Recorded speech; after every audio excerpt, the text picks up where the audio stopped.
you're so welcome. I hope you have a chance to enjoy them. I know that you only just got them like a couple days ago. No, the one thing that stood out to me, and I'm just blessed to have so many people send me things, etc., was that it not only looks amazing, right? The packaging is incredible, but the energy of the actual stuff, like it carries an energy. You ever know, like you open something, and I will give Steve Jobs credit. The first time I bought a Macintosh, like before I opened the box, it had an energy to it. And I don't usually get to experience that a lot. But I felt the same way before I opened the box. Just looking at the, like it carried this terrific energy, which you can't buy, you can't train.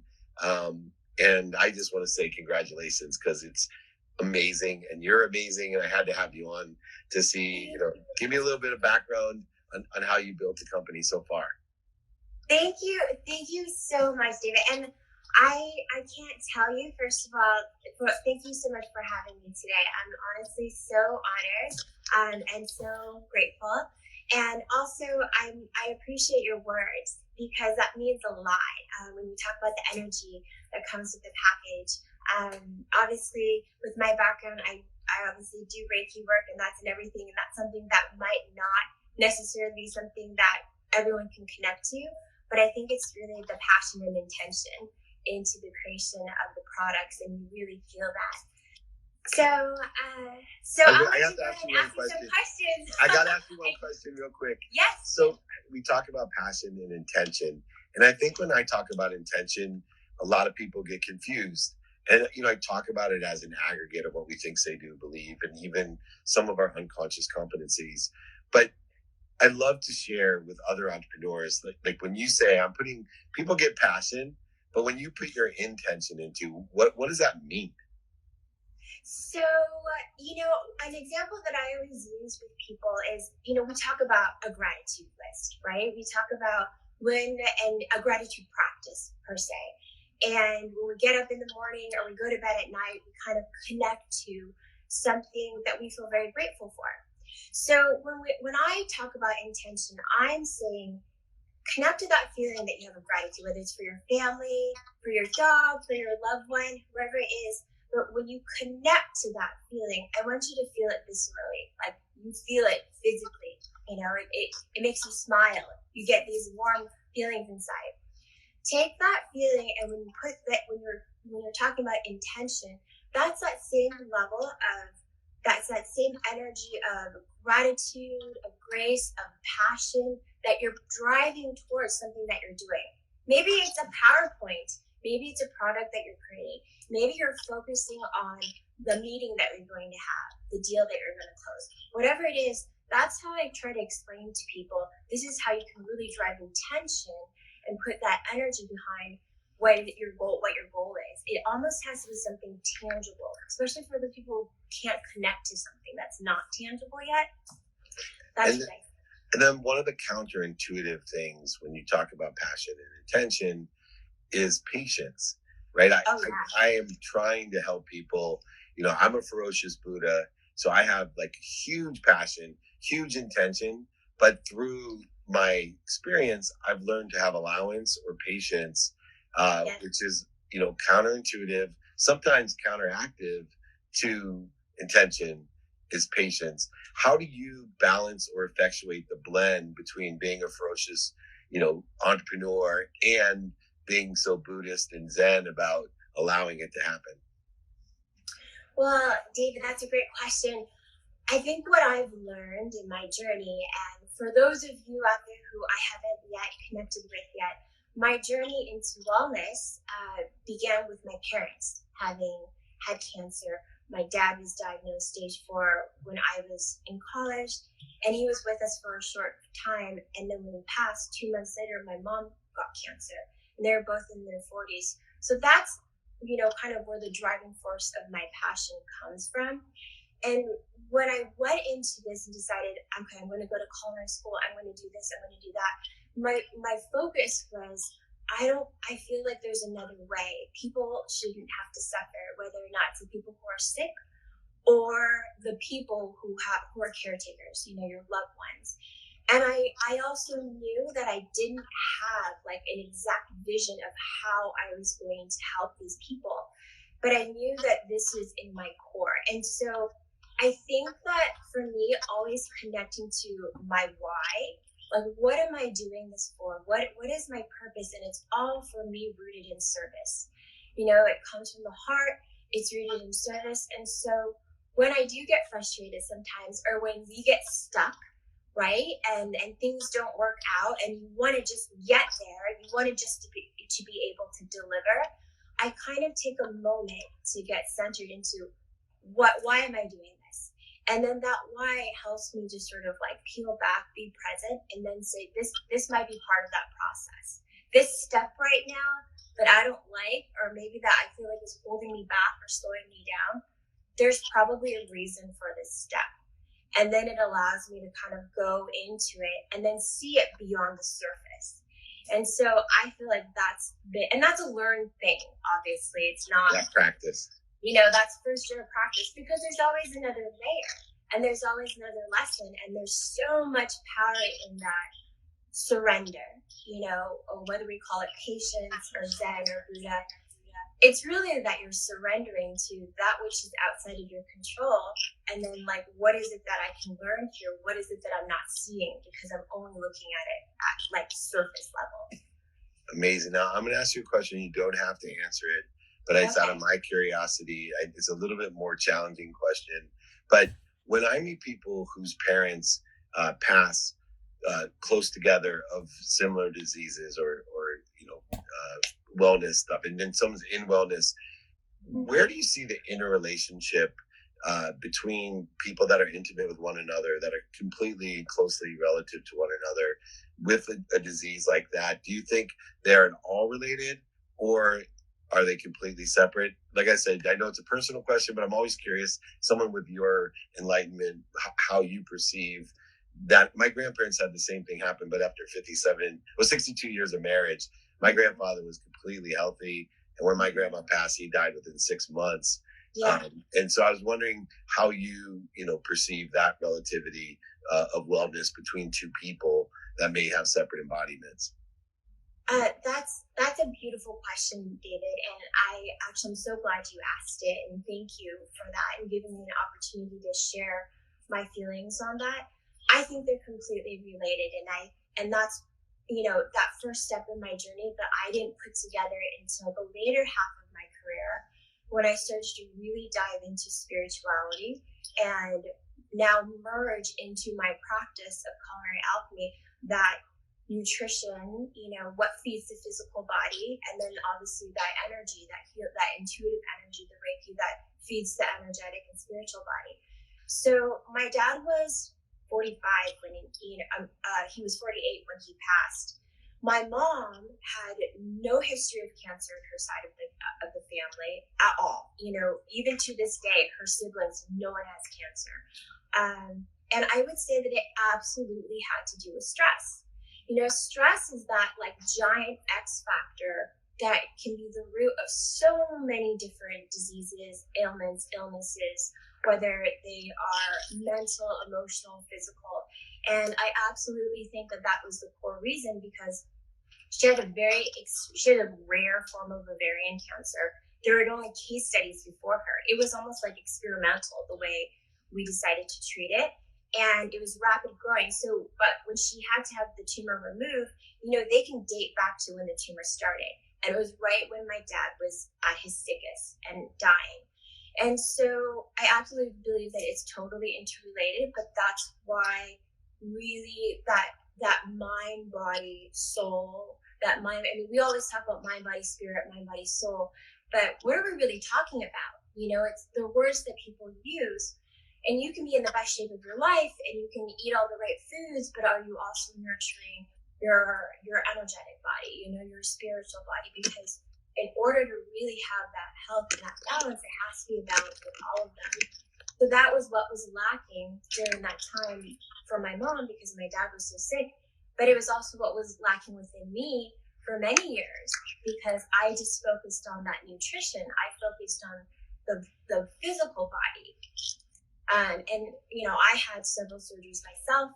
some health issues, they're all related to that. As you said, that emotional connection, that energetic connection. But now fast forward throughout my journey, I've learned how to really heal and optimize all your bodies in order to prevent disease, stay healthy. And when I see what you're doing, this holistic approach with nutrition, products, energy, everything, it's beautiful. It really tends for me to help people understand healing. So, where I've learned now in a long journey is that healing itself is that we are healed. And you talked about stress, which I believe, you can create stress by overworking the body, malnutritioning the body, feeding the body the wrong things, thinking the wrong thoughts, listening to the wrong people.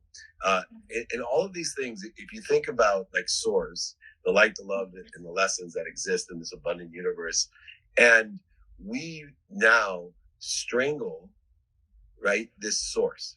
So if there's this pool of beautiful water that allows us to be healed, that we are this healing, what we're actually doing is we're closing that off, and whether it's stress, or just nutrition. So I'm always looking to see what's creating the shortages, the voids, the obstacles, the interference, the corrosion between me and what I already have and what already exists.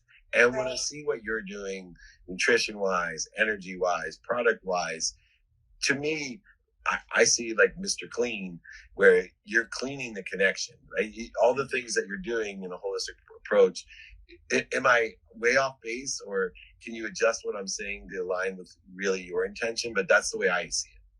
Well, no, actually, you're on point, because it is about cleaning, but it's also, as you say, just remembering like what we really are, what we really have, like what is when we're not cluttered with everything that's around us environmentally. And when I say environmentally, it's our physical, environment, but it's also our mental environment, all the clutter, the media, for example. I mean, there's so much behind what we really are, and what we really are, we're pure sources of energy, and in every way, we're perfect, and that it's just about remembering and seeing that, because I truly believe that the body can heal itself, our minds, our emotional bodies, we can heal ourselves. So as long as we're tapped into ourselves, and of course you have tools and guides for that. So everything that I'm doing, that I'm creating,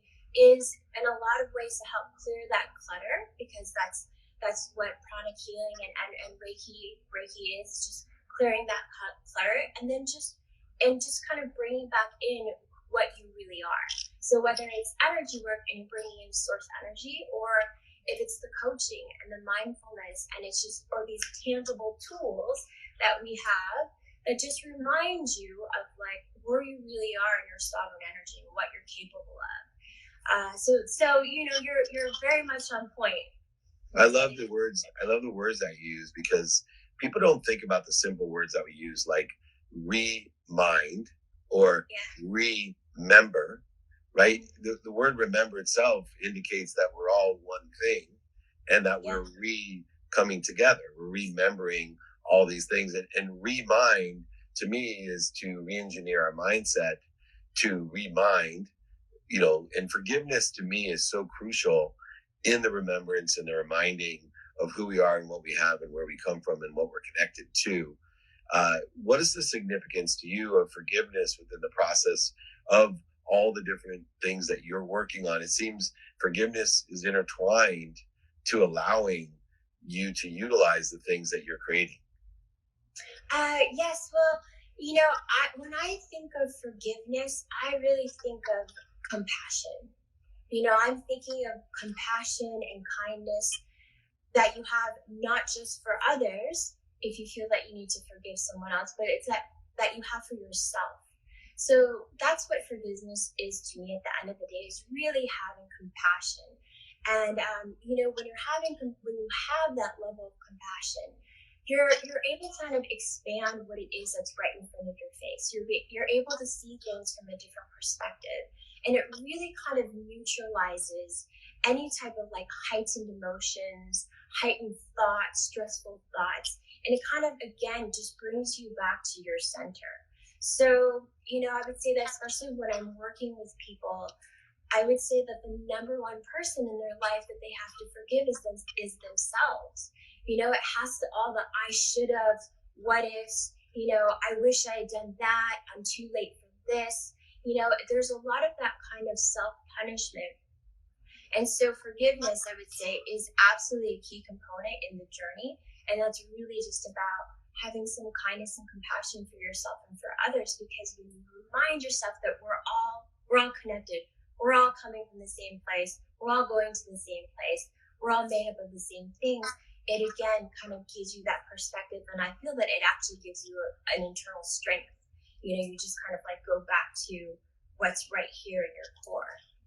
That's beautiful. Last question real quick. I have to ask you, you're an old soul with great wisdom, so I need you to share a little extra for me. Here, we're in unique times. I don't call them uncertain times because I always joke around that if anybody can tell me what's going to happen tomorrow for sure, I'll be a billionaire. So just call me. I'll help you as well. But it's really accelerated change. These are most interesting times.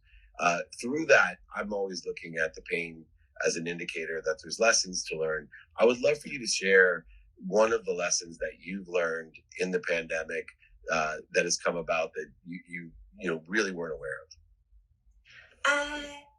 You know what? I would say that the lesson is actually a lesson that I've learned before and heard before, but it really became like this mantra for me. And they're not my words, they're someone else's words, but I'll share them. It's that every challenge is a gift. Some people talk about silver linings. For me, it's every challenge is a gift, because I truly feel. Hi, who's this? Hi. This is Miles. He must have finished school. Hi, Miles. Hi. How's it going? Great. Say hi to Serena. Yeah. Oh, I just had to bring him on. He's awesome. Oh my God, I'm so excited. Miles, you have like the best name, by the way. I love that name, Miles. What do you say? Thank you. You're so welcome. And I love your hair too. Viewers. Yeah, look at that. It's because she's very popular. Oh, is that like the most viewers you ever had? No. All right. I love you, buddy. Thank you for letting me do that. That's the lesson that I've learned during the pandemic, that I can't take myself so seriously, that those are the most important moments for me. So thank you for allowing me to share them. I love it. And that's actually it's a great thing, because I would say for myself as well, things don't have to be perfect, but in this time and space, I feel that where there's pain, there's growth. And so it just depends, like, your perspective on it. I can use this and every opportunity where there's pain, and I've definitely gone through a lot of pain myself, whether it's physical from all the surgeries I've had, or we all do, challenges in business, in relationships, but every time that happens, I realize I grow. And I think that, again, it's that reminder. Think back at how much you've grown since there was this challenge or this painful situation, and then just say, well, I can do that again now. I could do that again here. And it might be something completely unprecedented. There's no playbook, but it gives me an opportunity to write my own. And so that's sort of like what I've learned in this and what I share with people. I love that. I always say pain's an indicator that we have a better direction to go in. It's not a stop sign. Not a stop sign for sure. Well, you might be the most lovely person I've had on here. I appreciate you so much. Everyone can reach you at Chef Serena Poon. Where else can they reach you? Yeah, so at Chef Serena Poon is where they can find me on Instagram. If you want to go to my website, it's serenaloves.com. And then you'll be able to see everything, all the things I love, all the things we share and we're creating. But send me messages. You can go to my Instagram profile. You can get my number. You can text me. I love to connect. I love to share. And I'm just so grateful to you, David. I just appreciate your time and your energy and all the wisdom that you share. Vice versa. Please come back and visit me. Thank you so, so much. Yes, me too. All right, bye. Awesome. Thank Bye. you. Exit out for me. I don't know why they don't let me exit out anymore on my Instagram, but Justin will have to teach Okay. me. Let's see how I do that. You don't have an X either. I don't know. I Anyway. do. Oh, I have to leave. Okay, I'm All gonna right. leave. Bye, guys. Bye. Thank you. Thank you.